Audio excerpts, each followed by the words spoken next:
Imagine building a country that starts off wanting nothing to do with the rest of the world, and then, over time, becomes the most powerful global force on the planet. How does that even happen? How do you go from leave us alone to shaping wars, economies, and alliances across every continent? Today, we're diving into the entire history of US foreign policy, from isolation to empire, from world wars to superpower status, and the decisions that changed the course of history. In the beginning, the United States had one main goal: survive.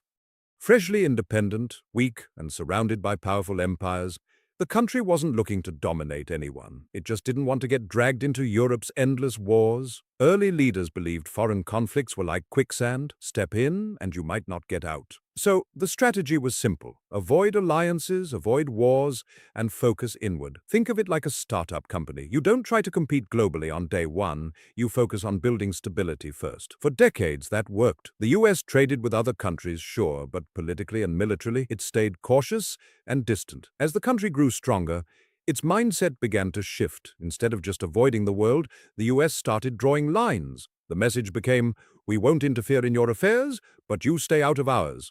This was especially true in the Western Hemisphere. The US saw the Americas as its backyard and didn't want European powers meddling there anymore. At the same time, the country expanded across the continent from coast to coast, and with growth came confidence. By the late 1800s, the US wasn't just defending itself, it was starting to project power outward. It fought wars beyond its borders, gained overseas territories, and began acting more like an emerging empire than a cautious republic. Then came the moment that changed everything: global war. At first, the US tried to stay neutral. It didn't want to get pulled into a massive overseas conflict, but eventually it did. And when it entered, it didn't just participate, it helped tip the balance. This was a turning point. For the first time, the US realized its power could shape the outcome of world events. After the war, there was a brief attempt to return to isolation. People were tired, they wanted peace, not global responsibility. But history had other plans. A second, even larger war broke out, and this time there was no going back. By the end of it, the US wasn't just a participant, it was a leader. After the global war ended, a new kind of conflict began.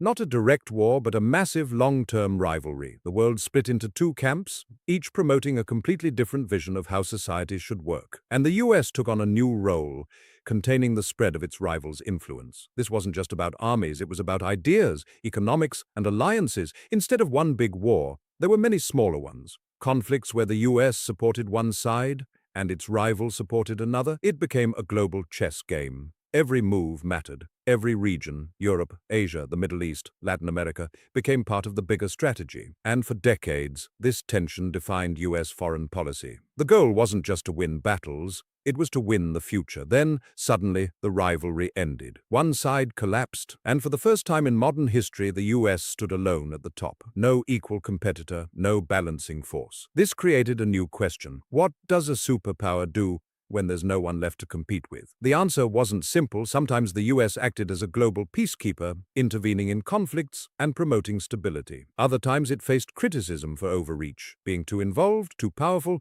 too willing to act on its own. New challenges emerged: terrorism, regional conflicts, and rising powers. Foreign policy became less about one big enemy and more about navigating a complex, unpredictable world. Today, US foreign policy is more complicated than ever. There's no single defining conflict. Instead, it's a mix of strategic competition, economic influence, military alliances, and global crises. The US is still incredibly powerful, but it's no longer alone at the top. Other nations are rising. The world is becoming more multipolar. And the big question now is, how does the US adapt? From isolation to expansion to global leadership, the history of US foreign policy is really the story of a country figuring out its place in the world. And that story isn't over. In fact, we're living in the next chapter right now. If you enjoyed this deep dive, make sure to like and subscribe for more History Explained Simply, and let me know in the comments, what moment in US foreign policy do you think changed the world the most?